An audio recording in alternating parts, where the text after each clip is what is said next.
Hello, my name is Gustavo Ribeiro. I'm the editor-in-chief of the Brazilian Report.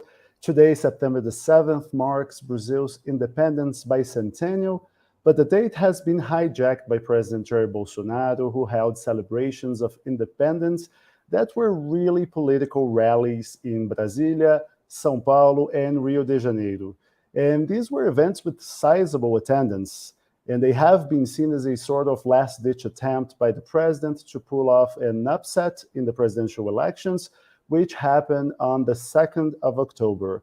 Let's remember that all polls show Bolsonaro way behind former President Luiz Inácio Lula da Silva, who tries to win back the presidency after serving for 2 terms between 2003 and 2010. In Brazil, we have a 2-round election system. There are many candidates, and if no one gets over 50% of the votes, then the 2 best positioned candidates could go to a runoff. And polls suggest that Lula could maybe pull off a first-round landslide victory if the elections were today, which of course they are not. And Bolsonaro is putting his faith that today's show of strength will help him stage that upset that he needs. And to discuss what happened today, I welcome political scientist Beatriz Rey. Beatriz holds a PhD in political science. She's an SNF Agora visiting fellow at Johns Hopkins University, a senior researcher at the Center for Studies on the Brazilian Congress at the State University of Rio de Janeiro, and a fellow at the Pop Vox Foundation. Beatriz, thanks for joining us again. You were with us exactly a year ago. Yes, I was. And here we are discussing almost the same things. Yeah, but with a little twist, right? Because many were bracing for a coup or for calls for supporters to deny the credibility of the electoral system. But instead, we got political rallies paid for by the public dime. And still, Bolsonaro did manage to draw throngs of supporters. What do you make of today's events? I think it was just a big campaign event in several cities. A lot of people were scared that he would attempt a coup based on what happened last year. If you remember, we were discussing Bolsonaro's words against Justice Alexandre de Moraes. He specifically targeted him in the aftermath of September 7th. We had former President Michel Temer trying to calm down the mood in Brasilia and kind of make the branches talk to each other. That's not what happened today. Based on last year, he was moderate. That's not to say he was moderate, but based on last year, he was moderate.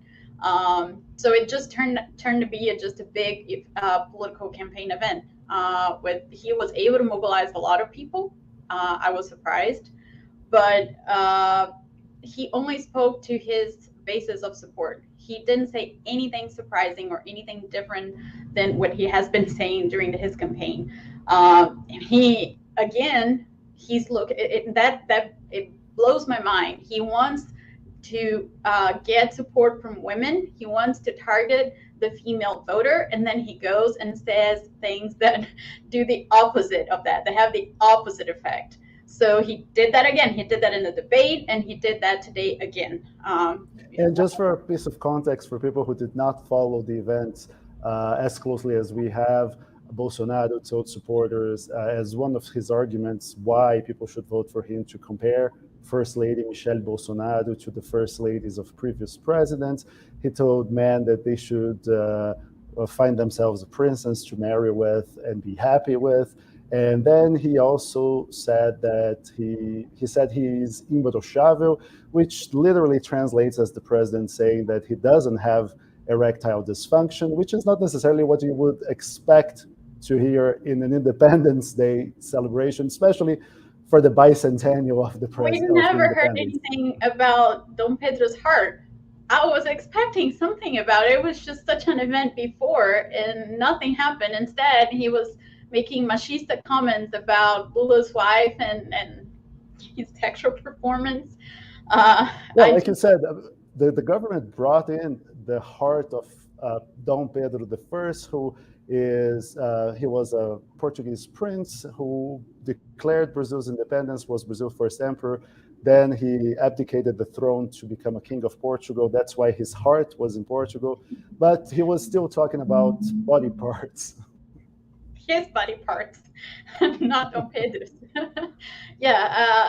There was nothing in today's event about the independence, the bison, nothing about that, right? It was about his campaign and his body and his preferences for women, and that was all paid with the public dime, with the taxpayer money.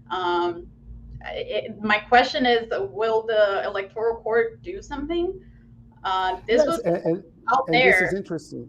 And this is interesting because federal prosecutors yesterday, they sent letters to the Ministry of Defense and to the President's Communications Office to say this must by no means be a political rally. This is a state event and should stay as such. We are opening a civil inquiry on this. So much for that. The one thing that surprised me, though, was that he did not try to discredit the electoral machines, the electronic machines. At least not in the speech in Brasília. I don't know if he tried that in Rio. Maybe that is not giving traction for him in the campaign. Maybe that's not mobilizing his bases of support anymore. I don't know. I think that evaluation is wrong at the moment I say it. Or maybe he just needed something more extreme or more bizarre to mobilize his base, because I think that's, at the end of the day, that's what he did. He had his supporters out there. He spoke to them. I think it's unlikely that he gained any votes from today because he didn't move to the center. He stayed right where he is, where he has been. So you don't think because the crowds were massive especially in São Paulo and Rio, in Brasília not so much, especially compared to last year. And we're going to talk about that in more detail because we will have Cedê Silva, who is one of our reporters who was at the event to cover it. But even with those throngs of supporters, of voters, you don't think he has. He exits September the 7th at the same political stature he had, electorally wise? I mean, he has 32% of the votes in the polls. I think those were the people who were out there. We have been waiting to see if Auxílio Brasil was going to make a difference. It didn't matter that much. He's trying to change his electoral situation with the female population, but he's not able to because he cannot contain his misogynistic behavior. And he did that again today. So I don't think he's going to gain any points with women. I don't know. I might be wrong. And again, you and I were having this conversation this morning that we're just living in Bizarro world and a Vecno world, that the parameters are all upside down. And I'm just scared of saying 100% that's what's going to happen, especially after the election in 2018. But I do think that he spoke only what the people who vote for him want to hear. He didn't say anything different than what he has been saying. And based on that, what he has been saying has gotten him 33% of the vote intentions, right? So I don't think he shouldn't matter based on the parameters that we have. And when we compare to last year's events, because so I'm in Brasília right now. I live in São Paulo, but I'm in Brasília. I came to Brasília last year, and comparing the atmosphere of the city now and a year ago, it was very different. There was a sort of tension last year that I did not necessarily felt this year. And the reactions also seem to have changed a lot. A lot of people were worried that Bolsonaro was, to use that analogy everyone likes to use, people thought that Bolsonaro was on the banks of the Rubicon and that he could maybe try to cross it. And at no point I felt that the political system was reacting to the same sort of urgency. Is it because what happened this year is less dramatic, or because we're just getting too jaded by the fact that Bolsonaro is always trying to push Brazilian democracy to its limits almost on a daily basis. I also think it's because he knows that he has no support for a coup attempt. And he knows that because the big economic elite spoke in favor of democracy recently. I think, based on everything that we know from political science, that should make a difference in his calculation. You need the people with money and people with guns. People with money have said, we don't want that, and we're not going to commit to anything. The people with the guns, we still don't know, right? And that's a conversation that we keep having year after year. But given that the people with the money won't support him, I think he felt less compelled to do something crazy. And there's also the fact that the Supreme Court has been circumventing his supporters' ability to do something crazy, as your own reporting shows, correct? Yes, and we're going to talk about that in more detail because we're going to have Cedê with us, and he was there. Okay. He can. But yeah, so I'm not going to give spoilers.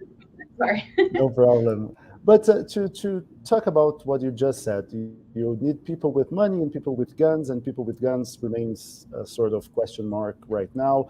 And that's also because they intend to leave their position as to leave people on edge about where they would go if Bolsonaro decides for a power grab.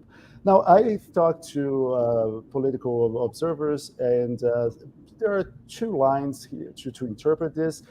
Some think that they would be willing to follow Bolsonaro in this kind of putschist adventure if it comes to it, and others say that it's just a ruse in order to put the political establishment on the edge of their seats and to guarantee themselves a position where nobody will dare to cut down their benefits, their privileges, because the Brazilian military enjoys many perks that no other kinds of workers do. They have hefty salaries.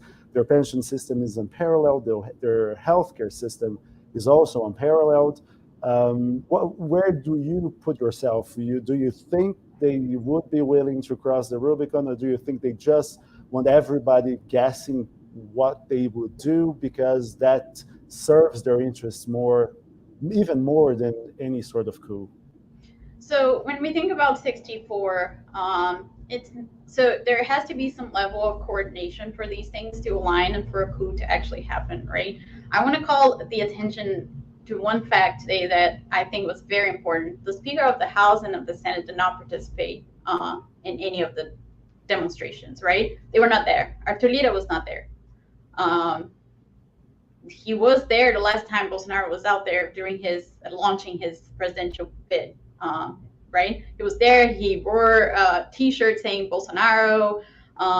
So I think that sends a signal to other political actors, which in Brazil includes the military, that there is no support for any sort of anti-democratic attempt from Congress and from the Supreme Court. That is pretty clear. So I think all of that is going to be taken into account in everybody's calculations as things unfold. To me, it was very important to pay attention to the fact that Lira did not show up, because this is somebody who has been aligned with Bolsonaro, has been benefiting from Bolsonaro being president, and I think he's smart enough to know that the ship has sailed. Like, Bolsonaro has been polling consistently at the 30s at this level, and it doesn't look like it's going to change. Right. Yeah. Sometimes you send a lot of signals by the things you do, but the things you say also by the things you don't do. So Lira not showing up, and there are a lot of reports that say that candidates in Lira's home state of Alagoas, Lira himself, are hiding their association with Bolsonaro at the national level because Lula polls better in Alagoas and in the rest of Brazil's northeastern region. So associating oneself with Bolsonaro might not be in their best interests, right? I mean, remember, we're talking about a group of, like, Lira is part of a group of political parties that have no allegiance. They go with who's winning. Bolsonaro doesn't look like he's winning, right? A few years ago, they were with the Workers' Party, the same party Yeah, that they claim to be feuding with. my point exactly. And just to address our people who are watching us, our viewers, we at the Brazilian Report are a subscription-based media outlet. So if you like our content, if you like our videos, our podcasts, and our stories, please subscribe to the Brazilian Report. This is the journalistic engine of everything we do. We have exclusive newsletters and exclusive reporting every day. And we have plans that range from just $3.90. And you can tweak your subscription plan the way you need.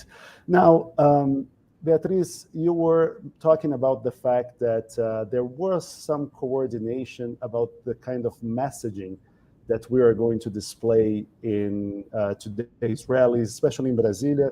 And to discuss further that, I would like to call Cedê Silva. He's our Brasília correspondent, and he and Amanda Audi were there this morning. Cedê, thanks for joining us. So tell us a little bit what you saw. I remember we were talking earlier that you spotted three very key differences between today's events and last year's events. Can you tell us a little bit about these differences that you spotted? Yeah, sure, Gustavo. Thank you for having me. Good evening to you and to Beatriz Rey, and happy bicentennial, everybody. Me and Amanda Audi worked on a story that our subscribers can read that is now published on the Brazilian Report.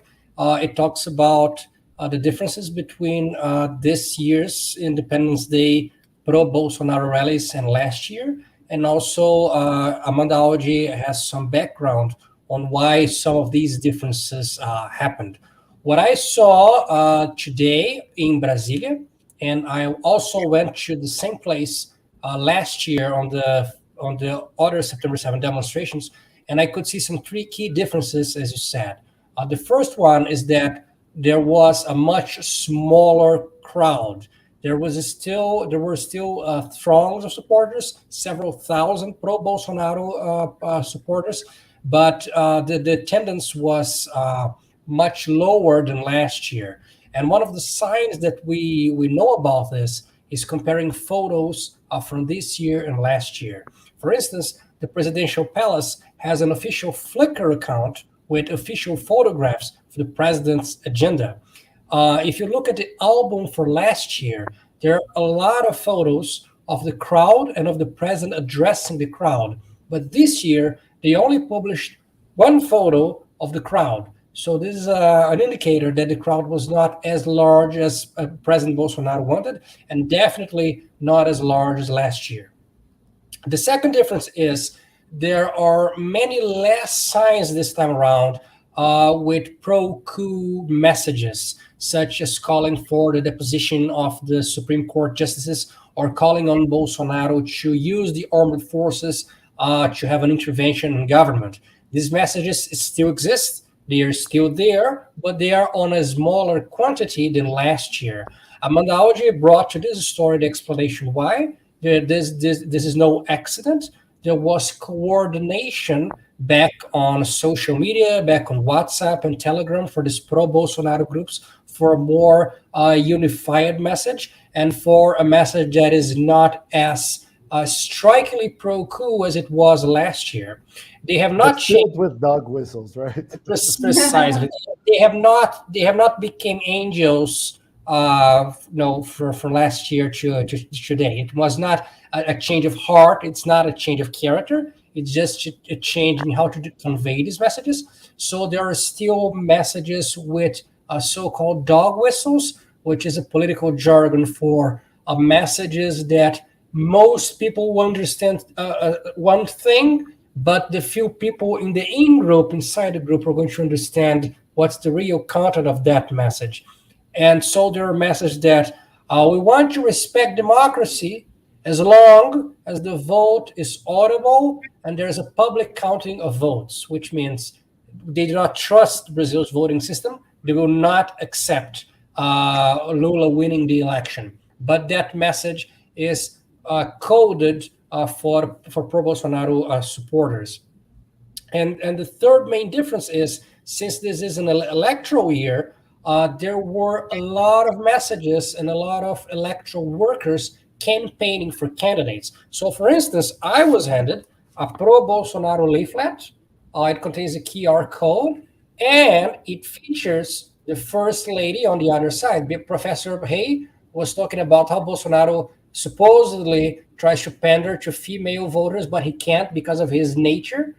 So there you got one of these leaflets. Cedê, And there are did 4 senators and congressmen too. Cedê, did you scan the QR code? What I did you not see? yet scan That the was QR going code, to be but my question. Could we I do did that not right now to see where it takes us? I'm well, it's probably a pro-Bolsonaro campaign because this is following the rules. It contains who paid for. So this is a Liberal Party official leaflet. So let's scan the QR code right now, and our Brazilian Report readers are going to see live where this takes us. I just want to point out that this is a legacy from the pandemic. We didn't have QR codes before the pandemic, did we? This is the first time. Yeah, not as often. And I really dislike having them on menus. Oh, and it's actually who paid for this is a candidate for assembly. So it takes you to this webpage. He's running for the Brasília State Assembly. Even though Eduardo Torres is not on this banner, if you go to the QR code, you're going to be taken to an assembly candidate for a state assembly. And Cedê, what you're describing is kind of striking because we are seeing an event paid for by the government that is being used for candidates to pamphlet and the president to deliver a 100% electoral speech with absolutely no reference whatsoever to the bicentennial.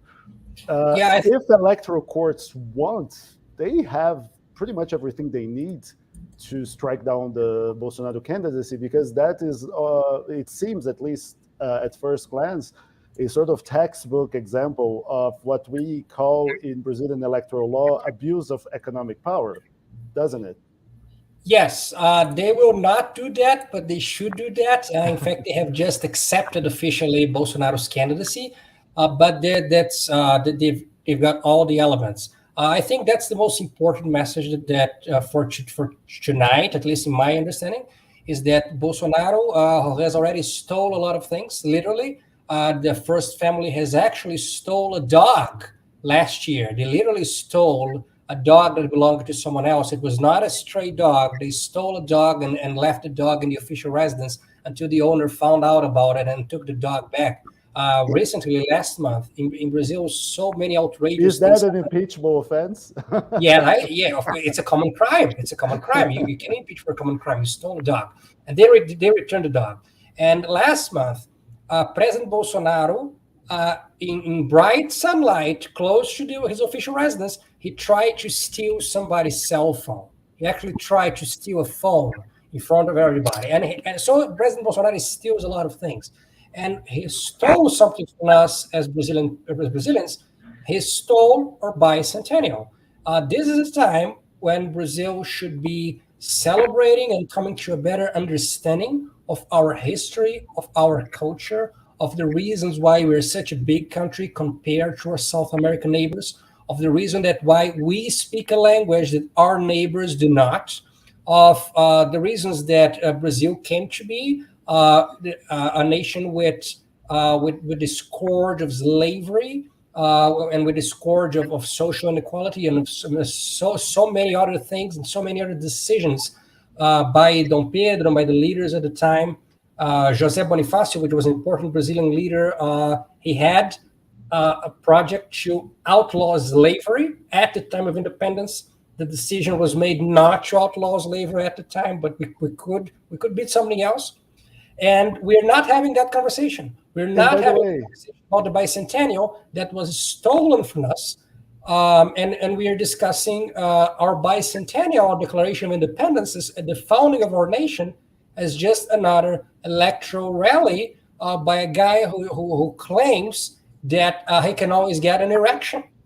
Yeah, and which, by the way, we at the Brazilian Report have had that conversation. We have launched this week a special 4-part series. You can listen on Spotify or wherever you get your podcasts. Now, Cedê, you just described what you saw in Brasília. I want to invite into our conversation Constance Malleret. She's in Rio, so she is the person who saw Bolsonaro up close, the latest. Constance, thanks very much for joining us from Rio. You were just at Copacabana moments ago, so can you tell us a little bit what you saw, what was the mood, the atmosphere there, and what did you take from the event? Thanks, Gustavo. It's good to be here. I'm actually still in Copacabana because I decided it was too risky to try and get home in time. So I hope the noise behind me isn't too bothersome.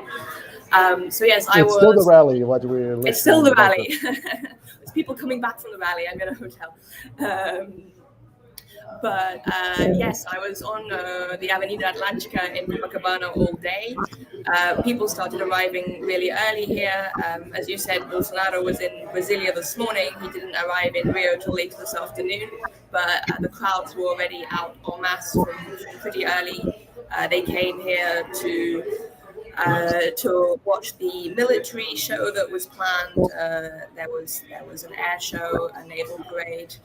The whole of Copacabana Beach was lined with these sound trucks, playing Bolsonaro jingles. You had evangelical pastors leading prayers from some of these sound trucks.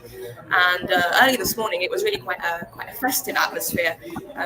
Speaking to people here, everyone's convinced that Bolsonaro has already won. Cedê, you said that the crowd in Brasília was smaller last year. I think that was also true in São Paulo, but in Rio, however, it was quite the opposite. You could barely move on Copacabana Beach, so there were so many people later this afternoon. And I think here, definitely, Bolsonaro succeeded in the show of strength. That was the whole point of him co-opting these Independence Day celebrations to show that he can rally people on the streets, and that what he calls sorry about that, but to show that he has got the support of people on the streets, even if the surveys currently show that he will lose to Lula. Now, Constance, when I was listening to the speech that Bolsonaro delivered in Copacabana, I couldn't help but notice that he was just repeating bits that he had already delivered in other speeches recently, verbatim sometimes. He didn't bring anything new to the table. It was just the same old Bolsonaro talking points, or did I miss something? No, I think that's quite right. Bolsonaro stuck to the script of criticizing Lula, criticizing the left, defending his conservative values. Obviously, criticizing. Constance, if I may just interrupt you, if you can hold your microphone just a little bit closer to your mouth, I think it's. Is that good? Yes, thank you very much. Sorry. Crowds are coming in and going. But yes, so his speech today really didn't say anything new. The same with electoral discourse, and also it wasn't quite as aggressive as some people expected. He didn't make a full frontal attack on Brazil's democratic institutions. As you said, just sort of repeating his criticism of Lula, defending a conservative Brazil. And really just an electoral speech more than anything else. Now, Beatriz, this electoral speech that Bolsonaro just gave in Brasília, and especially in Rio, I think he also illustrates this new part of the Bolsonaro campaign messaging, which is to hammer down whenever he can that Lula is a convicted felon, even though the Supreme Court has quashed Lula's convictions last year, and that he said that I may be crass, I may talk in vulgar language, but I ain't no thief. What do you make of these words? Yeah, we know. Because we have seen a lot of scandals as of late. And just last week, if I'm not wrong, we saw a report by news website Wall saying that half of the assets owned by the Bolsonaro family have been bought in cash, which is a classic way of dealing property by people engaged in money laundering schemes, because it actually, I'm not saying the president has engaged in such schemes, I'm just saying that investigators frown upon this kind of dealings because it's a way to make money untraceable. So sorry for the long question, but what do you make of this next stage of the Bolsonaro messaging to hammer down Lula is a crook, I am not, I'm a Christian? What do you make of it? There's so many things in that question. I think my first reaction is that I don't study public opinion. I study political elites, but to those people who study public opinion, I want to understand how the Bolsonaro voters rationalize not pinning down corruption on him, because that blows my mind, right? We've had many corruption scandals tied to this government. We had gold being exchanged in the Ministry of Education. Like, it's just so bizarre. Again, we're in this bizarre world in which there is evidence that Bolsonaro and his sons engaged, and his administration engaged in corruption, and he can go on a campaign trail and say that Lula is the one who's corrupt, not him. And that's okay for 33% of the Brazilian population. We need to study that to understand what the mechanism is, psychological mechanism there. But I think I'm going to switch the question, and my answer is just like, I think the Lula campaign needs to do a better job in highlighting the corruption scandals that Bolsonaro and his administration and his family, so it's Bolsonaro, his administration, and his family are engaged in, or can be potentially engaged in, right? Again, I have been writing about this. I have been talking a lot about this, but the secret budget in itself, to me, is more damaging than anything that was done since democratization.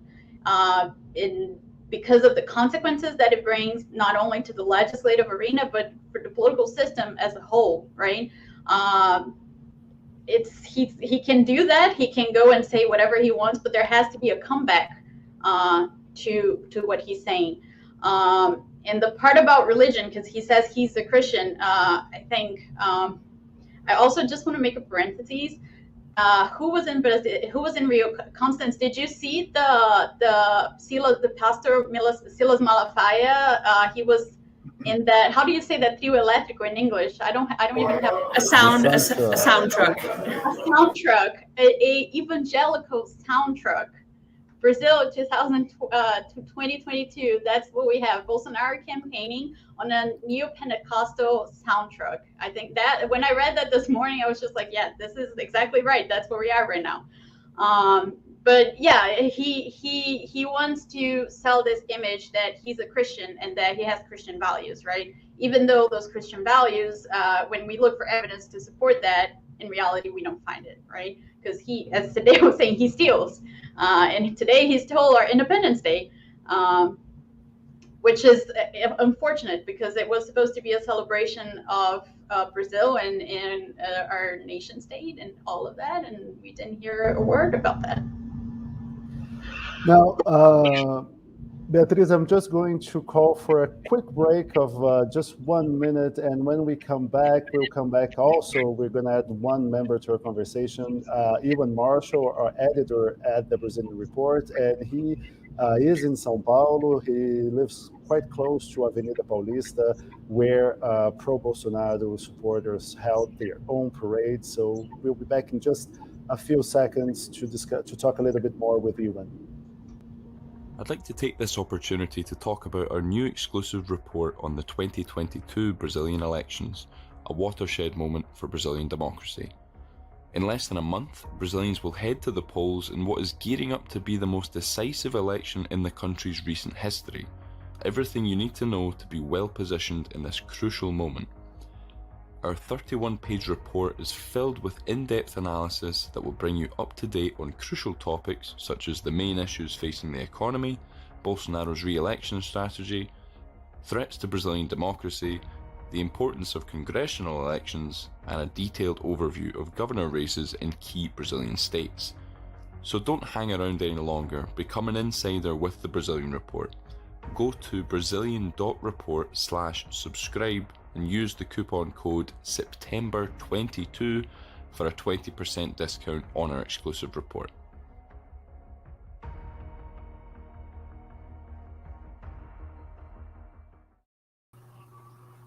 Hello. So I've arrived here, editor of the Brazilian Report, Euan Marshall. Gustavo Ribeiro, our editor-in-chief, is taking a quick break from the hosting duties. So I'd like to welcome back, who have we still got here? Cedê, Beatriz, Constance, lovely to speak to all of you. Hope you're all well. As Gustavo said before he took his quick break, I obviously am in São Paulo today, where we had another of the pro-Bolsonaro rallies. As I think was mentioned a bit earlier in this particular broadcast, the numbers in São Paulo were large, but not quite what we've seen, especially last year, and also in a lot of other pro-Bolsonaro rallies or rallies for other candidates at particular points in recent history. But still, I think maybe there's a kind of caveat we should add here, is that it rained quite a lot this morning in São Paulo, which is, I don't know if you've never been to São Paulo or Brazil in general. I think just when it starts raining, it really does just put a proper dampener on your day. You don't really want to leave the house. But yeah, some massive crowds that formed after that, to their credit, coming out with their rain ponchos and filling up Paulista Avenue, which is the kind of main thoroughfare in São Paulo. There was a suggestion originally that Jair Bolsonaro himself would address the crowd via a video link, but apparently one of the organizers was saying that they had a severe problem with the internet connection, maybe connected to the rain.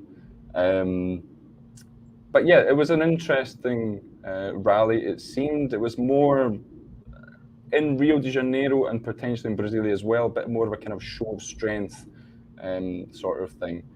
So I would just like to bring in Cedê here on a point which I would like to make about the today's rallies, because this idea of a show of strength, it's not what we expected. It's not what a lot of pundits expected from today. A lot of pundits expected maybe a more kind of strong, aggressive language from the president, and that's not what we got. But is this show of strength in itself going to be a major advantage for Bolsonaro coming into this the home stretch of the election period? Well, I do not think that Bolsonaro's campaign is really concerned about using this platform to change votes or to appeal to people that currently do not intend to vote for Bolsonaro. So the show of strength is really catering to people that already vote for him. He's repeating the same old messages, as Constance said. So his intention here is, I understand, the same intention he had on recently going to interviews and participating in popular podcasts. So Bolsonaro goes to popular podcasts and he gets really high ratings. And then him and his supporters go to social media and they say, look, Bolsonaro is leading the ratings in this podcast. So how come the polls show that he's losing? He's so popular. He gets so many ratings. So many people listen to Bolsonaro. So the polls must be wrong. And so the show of strength here is the same thing. He wants to draw large crowds and see, oh, look how big a crowd I got. I got all these people going to my rally. Therefore, the polls are wrong because I'm number one. It's very, very similar to Donald Trump. It's the very Donald Trump playbook. You attract large crowds, therefore the polls are wrong. And this was his intention with these political rallies by hijacking, once again, our bicentennial. I also want to add some specific message that Bolsonaro said in his speech in Rio. One of the things that we should follow in Bolsonaro is that Bolsonaro always says the same things. He has been saying the same things for the last 30 years. He has never changed his messages. And this allows us to understand Bolsonaro even when he speaks in half sentences. In Rio today, Bolsonaro said a half sentence. He said, I'm sure that you guys know what we should do for Brazil to follow in this path, by which means the path to freedom. So I'm sure that you guys know. This is a reference to a previous live. Bolsonaro does a live Facebook broadcast every Thursday. And one of these recent broadcasts on Thursday, Bolsonaro had a similar message. He said, I don't need to tell you what I'm thinking about, but you guys know what's at stake. You know how you should prepare yourself, not for new capital, by which he means the invasion of the Capitol in the United States on January 6th. Nobody wants to invade anything, but we know what we must do before the elections. So here in Rio, he said a half sentence. He only said, you guys know what you should do. So what you guys know you should do is you're not going to recognize the result of the elections. You should go to the polling sections or the polling places and disturb people. You should disturb the counting of votes. You should threaten poll workers. And this was once again the same message. But only now Bolsonaro spoke a half sentence. And Beatriz, something I would just like to kind of bring up here, because you were with us speaking last year, September 7th, on these similar but different demonstrations. And I think there was a kind of sensation that we had that day that perhaps Bolsonaro had played a lot of the press as fools. Is that the same today? Has he done this again? I could not understand the last part of what you said because it cut. Could you say that again? Oh, sorry. Yeah, so the last year when we were having this conversation, there was this kind of idea like, you know, we were expecting or fearing something different to happen during last year's September 7th demonstrations, and we got something completely different. He fooled us in that particular regard. This year, has he done it again? Has he fooled us once more? I mean, not really. If we look at what has happened since then, I was just telling Gustavo that I think some of the context changed significantly. For instance, the people with money, the economic elites, have signaled that they support democracy. So I think that is a big change for him in terms of what he can do. I think that will also change the calculation. I hope it will change the calculation. I don't study the military, so I don't know how they behave, but I hope that would change the calculation for the military, for the armed forces as well. So I think he kind of behaved the same way that he has been behaving in the last months, right? I think what happened last year was he felt really empowered, like he felt like he could do a lot because it wasn't clear who was supporting democracy or not at that point. And so he went out there and he named specifically a specific justice, and to the point that we had to have former President Michel Temer come in and kind of calm everybody down and make some sort of deal that we still don't know exactly what happened. But I think that was a different moment, right? When you ask me, has he done something different? Based on what he has been doing this year, not really. He didn't say anything different. Did he say anything different from what he has been saying? I don't think so. It's the same really messaging, which to me, honestly, it's kind of stupid campaigning, if you think about it, because he wants to, I was saying this like 10 minutes ago, he wants to get more votes from women, and then he goes there and puts on a machista show. It's not rational.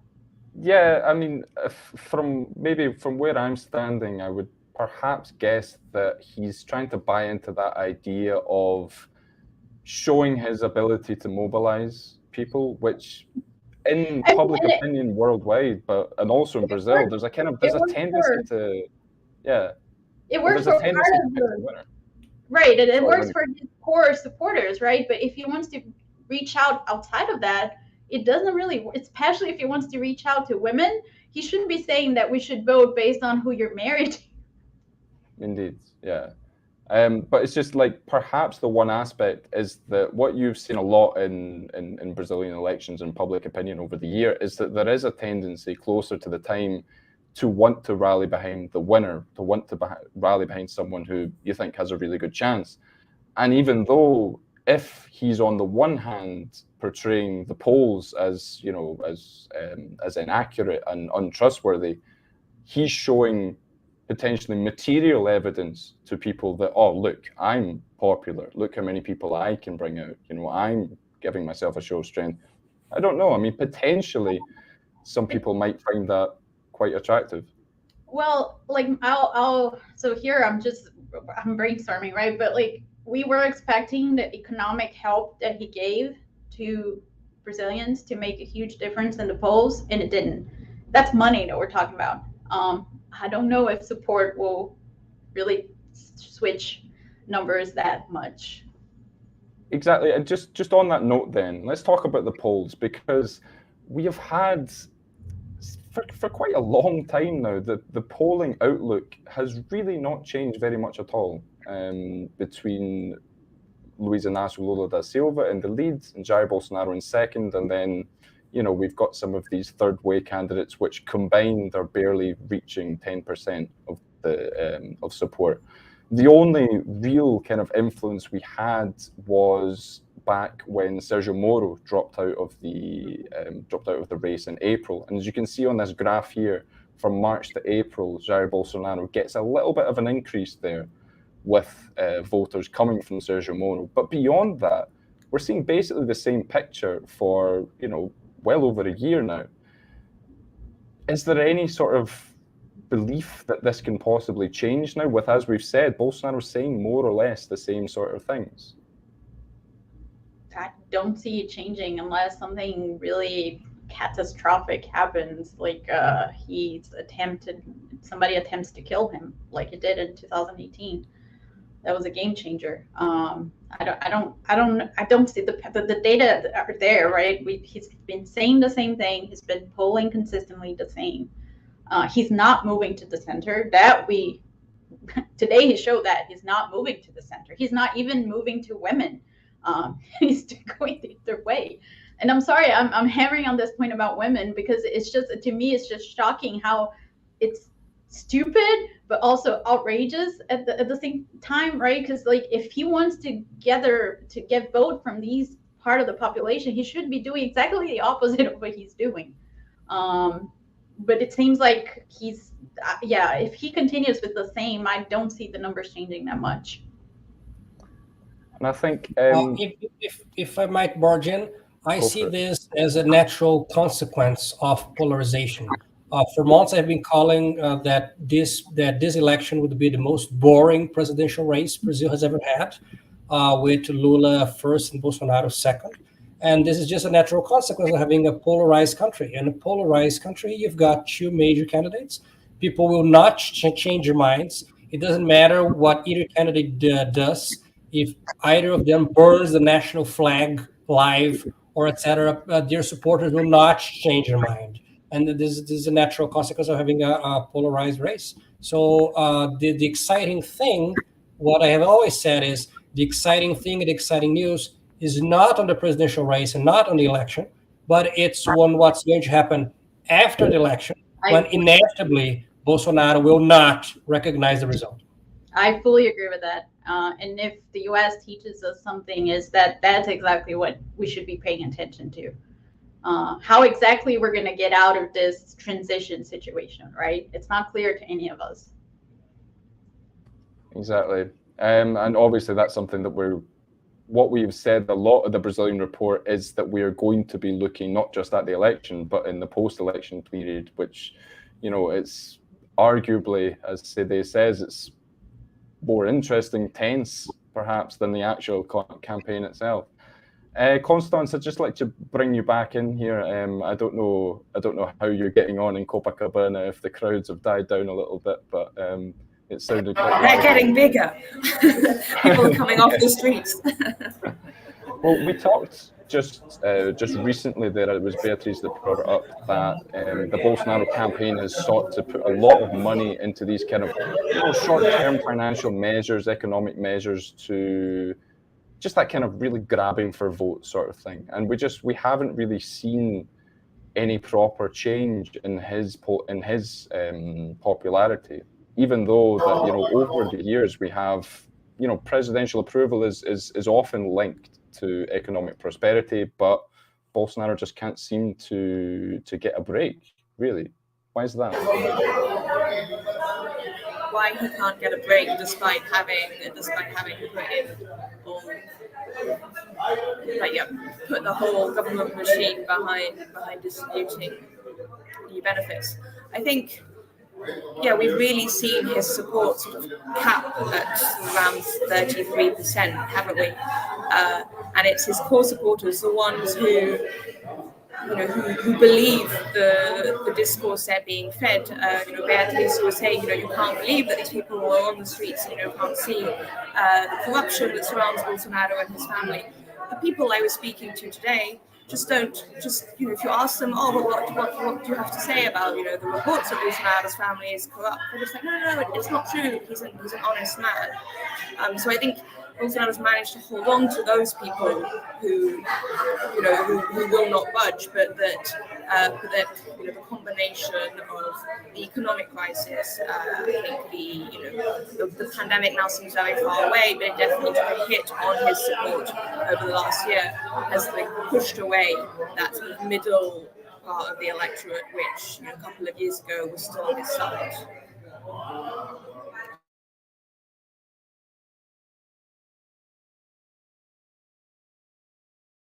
Sorry, my microphone was muted there. Yeah, we just saw a quick example there of the correlation that we have between presidential popularity and the economy. And you see that there were some important moments for Bolsonaro, principally with the kind of the emergency salary that came in during the coronavirus. It immediately saw a significant drop in his rejection rates, but then since then all of these things that have come in, you know, the Auxílio Brasil benefit is now at 600 reais a month, but it's just not really having the effect that he had hoped. And I think now what we're looking at is, we're not really looking at Bolsonaro trying to bring in a comeback. We're looking at whether this race is going to be solved in the first round or if we're going to have a runoff. So Beatriz, actually, you wanted to kind of jump in there. I don't know if it's connected, but if you can also come round to that afterwards, as in, where do you see this in terms of, are we having a second round, or is there a chance that this is going to be ended soon? I just wanted to comment on something that Constance said, that about my point of how Bolsonaro supporters don't see his corruption or possibility of corruption. I think one possibility is that they don't trust the news outlets that are reporting this. So, of course, they're not going to recognize any corruption scandal, because the only journalists that they listen to is the Jovem Pan ones, right? And they're not reporting any corruption scandals. I had the unfortunate experience of hearing Jovem Pan talking about the secret budget, and it's really not a thing in that universe, right? So I think that would partly explain how exactly he can get away without being accused of corruption. I think I would bet on a runoff. I think the numbers are pretty stable, but there could still be movement with the other candidates. Simone, for instance, Simone Tebet polled, she went up a little bit after the debate. That's not to say that the debate matters. I don't want to put that idea out there. I don't think it does. But I would bet on a runoff. I think it's a very polarized election, and we still don't know how accurate the polls are going to be just in terms of the margins. And this is an election that's going to be decided at the margins, right? So yeah, I don't know if Cedê and Constance have a different opinion. Yeah, and just quickly before we bring the two in, just to explain that Brazil's elections, they do work in a situation where in your first round, if one candidate gets more than half of the valid votes, which essentially means that all the other candidates combined against the leading candidate, if one leading candidate wins, then we don't need a runoff. They win directly in a first round landslide. If not, we have another month of campaigning, and the top two candidates go against each other whoever takes it, takes it. And also, yeah, so Constance, if we could just bring you in there about, where are you seeing this in terms of, are we going to second round? Are we not? I agree with Beatriz, and I think that we're going to go to a second round. Lula's lead falls. The possibility of him winning in the first round falls within the margin of error. You mentioned, Beatriz, the fact that some of the centrist candidates are sort of probably grappling a few votes, and I think if the campaign sort of continues as it's gone, we're definitely heading for a second round.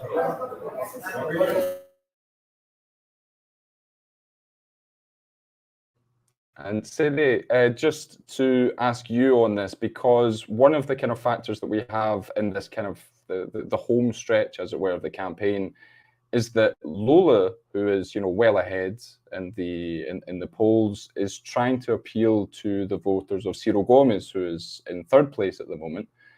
He's trying to suggest that if you guys decide to strategically vote for me in the first round as opposed to Ciro Gomes, then we can just wrap this whole thing up. We can beat Bolsonaro in the first round. There'll be no need for that further month of candidacy. And as we see here in this graph, Lula has consistently, throughout August, he was showing that he was polling better than all of the others combined. But then for the first time, we're just starting to see that dial slip into the other direction. With Lula there with 44% in comparison with 45% compared to the rest. Cedê, what do you think the chances are then of these Ciro Gomes voters engaging in this strategic voting?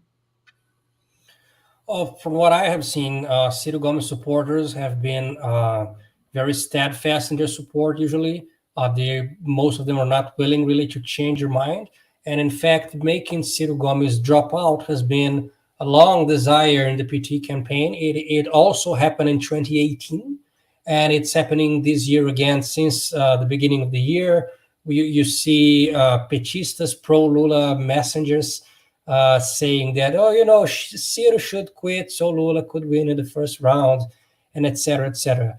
There's also some bad blood between them, and this has also inspired actually what people now call fake news, but it's just a lie, that Ciro Gomes, on the last election, according to this lie, he traveled to Paris and he did not vote for Lula's candidate, Haddad, in the second round in 2018.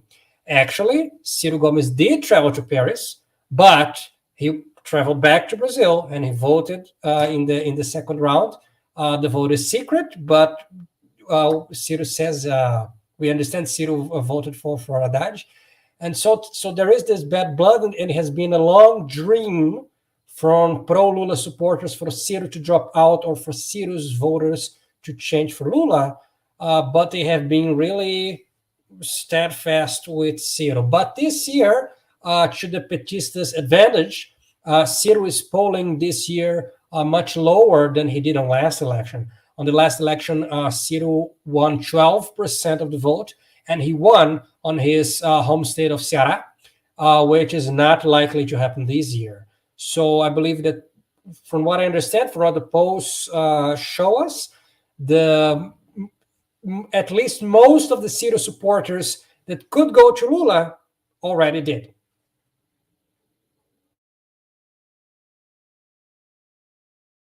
And just bringing up the mention of Ciro Gomes there and the Paris story in 2018, I think the target of that particular story is more like, oh yeah, he didn't decide to campaign for Haddad, which is something that that could be playing in the back of the minds of the Lula camp at the moment. I think that if this does go to a second round, Ciro Gomes is someone who, he sticks to his electoral principles. You can say a lot you say a lot about Ciro Gomes, but he definitely sticks to his principles. And there is a chance that maybe he wouldn't engage in endorsing Lula against Bolsonaro, similar to what happened in 2018. And I imagine that could be a concern with that extra month of campaigning as well. That is a long time. That's a lot of time on television, a lot of, and some debates as well, which I know that Beatriz thinks are not important, and I think you're right in that. So I think if I just might add, This also speaks, there's an undertone in that. There's an undertone of fear on part of the Lula campaign, in that they are afraid that in the second round, the rejection to Lula could be stronger than the rejection to Bolsonaro.